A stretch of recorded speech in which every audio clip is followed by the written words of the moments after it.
Once upon a time, in a place called Shibuya, concrete shimmers under the glare of a scorching midsummer sun. Social media is abuzz with news of a particular club.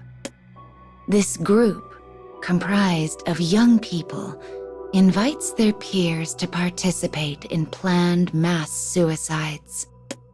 Giant television screens, symbols of the area, display a non-stop feed of news related to the group. Atop a nearby building stands a man and a woman dressed in black. They gaze at the hustle and bustle of the city below. One of them, the woman, looks quizzically at the man next to her and poses a question. Why do we look like this if we're in Shibuya? Weren't we just in Mementos? She leans over, quietly observing every corner of the metropolis below. Suddenly, a voice rings out behind them. Wait, just stop and think for a moment. The man and woman turn around to find a girl dressed in a high school uniform. Out of breath, she looks at the black-clad pair with wide, worried eyes. "Please don't do this," she blurts out. "You don't have to die. No matter what horrible things have happened, I know you have a reason to live. So let's just talk, okay?" There is desperation in the girl's voice as the words gush forth. The roof of the building is the perfect place from which to jump. The pair regarded the girl with suspicion at first, but now realize her misunderstanding. The woman keeps a distance from the girl as she turns to the man. She seems friendly enough, don't you think? Relief washes across the girl's face. She's clearly happy they're talking and not taking some other terrible action. "You want to talk, right?" confirms the man. "Then let's talk. We have something we want to ask you."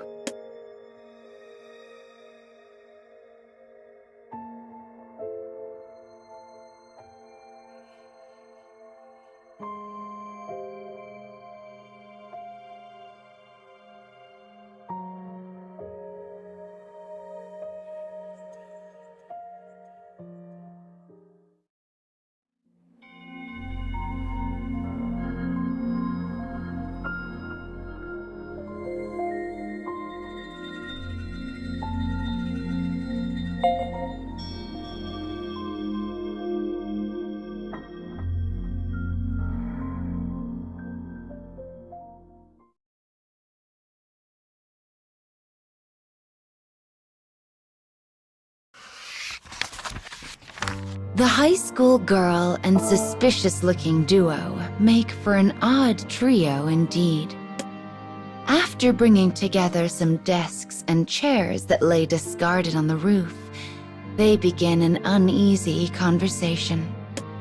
Having seen their unusual outfits, the girl feared the pair was participating in the suicide club that has been the talk of the town. She goes on to explain how she received a message from an old friend the other day. A friend who is now a member of the club. The girl's reeling head is filled with a single thought: finding her friend and ensuring she lives. The man and woman, however, seem unaware of the club's existence. Now that the girl realizes they do not intend themselves harm, relief washes over her like a wave. Having heard her tale, the woman leans in and speaks. "Now it's our turn to ask questions.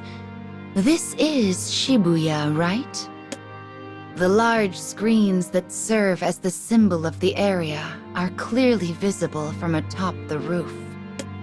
Why would the woman ask a question with so obvious an answer? The girl hesitates, unsure of the intent behind the question. Just then, a cacophony of screams fly from the crosswalk below. The trio look down from the roof as panic fills their hearts. They behold a horrid sight, one which leaves them at a loss for words. Young people are gathered on the roof of another building, poised to leap. And in the center, the girl spies her childhood friend. She has taken the lead, and the rest seem keen to follow. There isn't time to save her. It is impossible. And yet, she will try. As the girl thrusts her hand into the air, the world shifts. Space collapses. Scenery crumbles. The girl is overwhelmed by a vertigo so powerful, it threatens to steal away the memory of her very name. The man and woman take a wary step back. They have seen this phenomenon before. Oh yes, they know it very well. Disregarding their companion's panic, they exchange the briefest of glances. The woman then speaks. Feels like we just infiltrated a palace, doesn't it?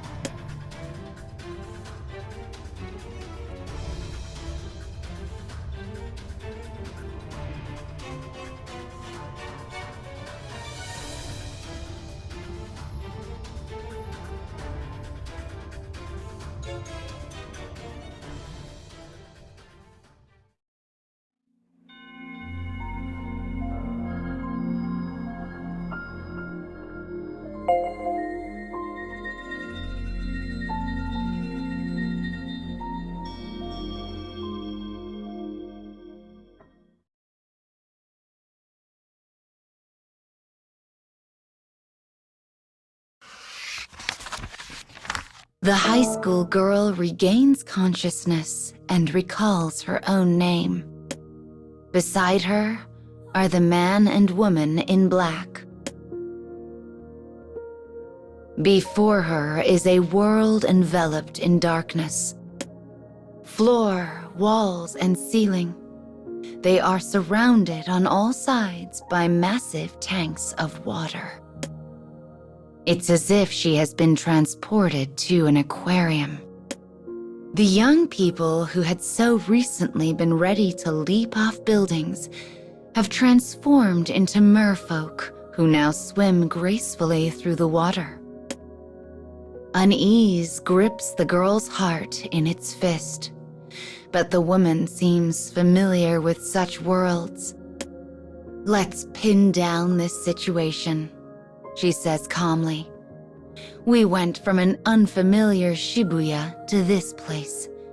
The question is how and why.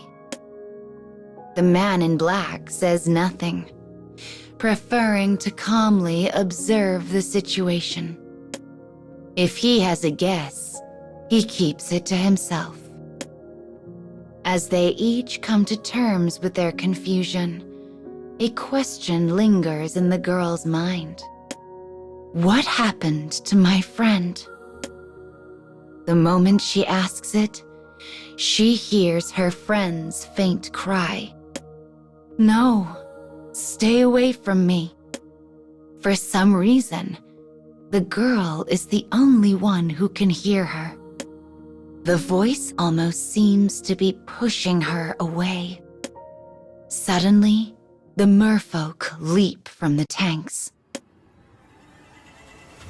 They glare at the girl, spitting venomous words from their mouths. Get out of here. We'll not let you disturb our ruler. You are far too brilliant for this place. The merfolk seem to find the girl unpleasant. They abruptly lunge at her, yet the girl remains frozen in place. As a scream erupts from the depths of her throat, the man and woman leap in front of her. They stand ready, weapons in hand, prepared to fight back against the merfolk. A sword draws beautiful arcs in the air. The muzzle of a gun flashes brilliantly. They are at home in battle, easily dodging and parrying whatever attacks the merfolk deploy. Soon the enemy falls, and the woman begins to piece the puzzle together. The merfolk attacked the girl, and the ruler of this space seems to know of her as well. The man turns to the girl and says, "We also know of this world. Let's negotiate." Negotiate is not a word she hears every day, and it only increases her panic. But the man doesn't hesitate. "We want to return to our original world, and we need information from you to do that. Give us an answer if you're willing to negotiate." A thought comes to her then. She can follow her friend's voice with these two in tow. Perhaps doing so will unmask the truth of this incomprehensible space and even prevent her suicide. "I will help you," says the girl. "But first, I need you to help me." As the girl makes her bargain with her new companions, she realizes she does not even know their names.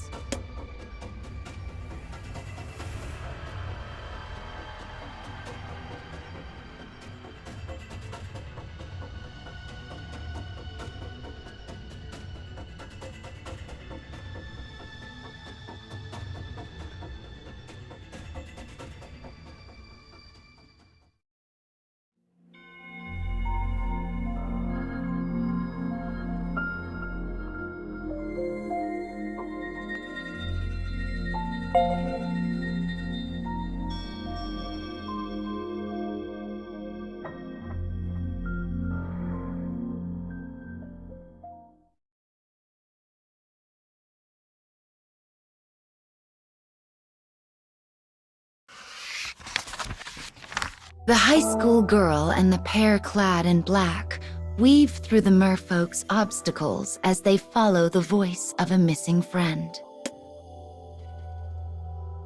In the depths of this space, they find a round, pearl-like object resting within a clamshell. And to its side is a beautiful mermaid with tears streaming down her face. But the new form does not fool this girl. This is her friend. She is alive. With all her heart, the girl begins her plea. "Please, you don't have to die. You can still change your mind. You're not the only one whose life has been difficult." She then begins to tell of her own past hardships. After her parents divorced, her days were lived hand to mouth. Her father began to suffer from a severe mental illness. Her reality became one of despair, yet while she often found herself wishing for release, she had never been able to take decisive action. But now, in her desperation to save her friend, the girl lays bare all her old wounds. Yet her friend is unmoved. This is a world for those who choose death. Those swimming in the tanks are people who were unable to overcome their despair. You are strong of heart. You do not belong here. Why did you come to this place? Her friend speaks in an anguished tone. Suddenly, she begins to grow and swell. Before the girl knows it, she is staring at the gaping maw of an enormous monster. The man and woman ready themselves.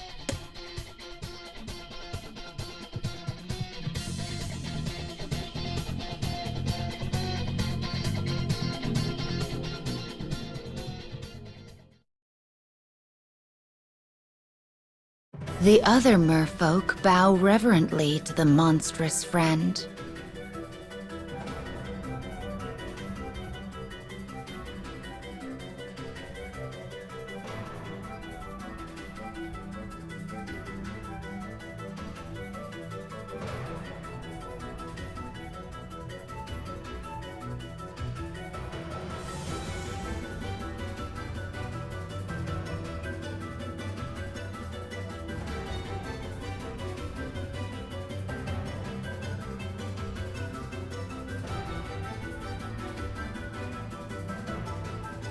When that happens, the woman speaks. She must be the ruler of this space. While the girl cannot comprehend what this place even is, she understands her friend is leading the suicide club. The friend, now a monster, glowers at the intruders. Oh, I see. You've come to take my treasure. The man starts. A treasure and a ruler? That means... The friend wraps her arms around the pearl as if protecting it, causing cracks to emerge in the tanks all around them. As water begins to rush in, she glides easily against the current and disappears somewhere far above.